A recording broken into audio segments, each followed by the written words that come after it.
And Sophie is here now, and the book is out. And it's such an interesting title, How to Let Cancer Heal Your Life. And people would look at it and say, what? How can it possibly? It's a remarkable approach to the disease. Well, I haven't written a book about how to cure cancer. I've written a book about how to cure your fear of cancer.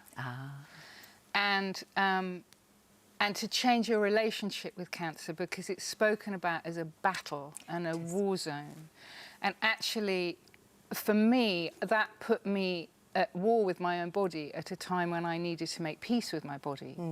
Because if you're battling your cancer, you're battling your body.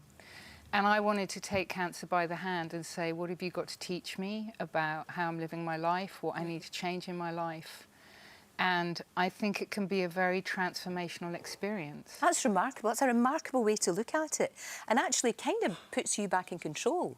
It does. Because that's the trouble, isn't it? And we all say that. We all say somebody's battling or fighting or, you know, all of that. We use that sort of language, that gladiatorial language. Yeah, and it does an injustice to, I mean, you know, David Bowie lost his battle with cancer, Terry Wogan lost it. It's always reported as losing the battle with. Absolutely. And that, I think it does a great injustice to the hundreds, maybe thousands of emotional and spiritual victories you have from diagnosis to survival or diagnosis to death. And I mean, the courage I've met in people with this disease is extraordinary.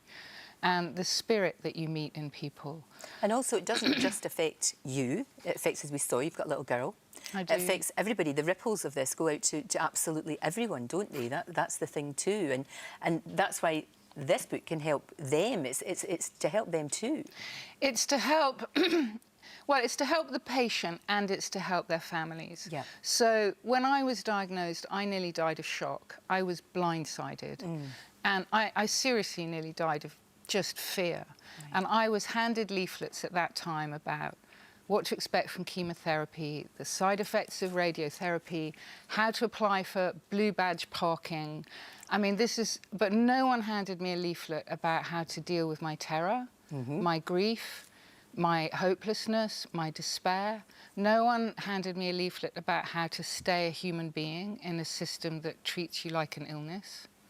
You become the illness. Yeah. It's almost like you are, that's what you are. That's and how do you stay a person in the face of that? And I think it's treated physically, but it's a very, very emotional experience. And I have a background in teaching people how to deal with fear and how to bring their best response to the curveballs life throws at them.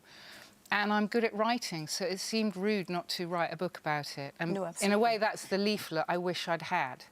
Yes, this is the thing that if somebody had given you this... It's the book I couldn't find and wanted to find. It would have eased your path a little bit more. There's some really good practical help in here. You know, like helpful things that people should know when they meet someone who has cancer. Yeah, I mean, one of the practical things I put in this book is work out what's helpful to you and what's not helpful to you, and then help your friends help you by telling them. Because they don't know what to say and they don't know what to do, and it's all very awkward, especially if you've been given an incurable diagnosis. So I did that for my friends and family. I sent them the lists. And I asked them things like, I said, don't patronise me with sympathy. Empathise with me. There's a big, big difference.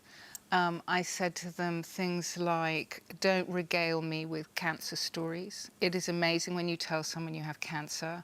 They tell you someone they know who's just died of it. Everybody does that. Or some survival story that bears no relation to your own situation. Right. So it's not helpful. Exactly.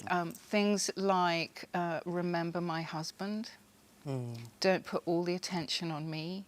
I wanted my husband to stay my husband and not become my carer. Right. So if my friends could become my carers, then he got to stay my husband. I understand. And he's a professional carer, so he'd be really good at that. Sure. But it's been really, really important for him to stay my husband and not... And for people to say, what do you need, John?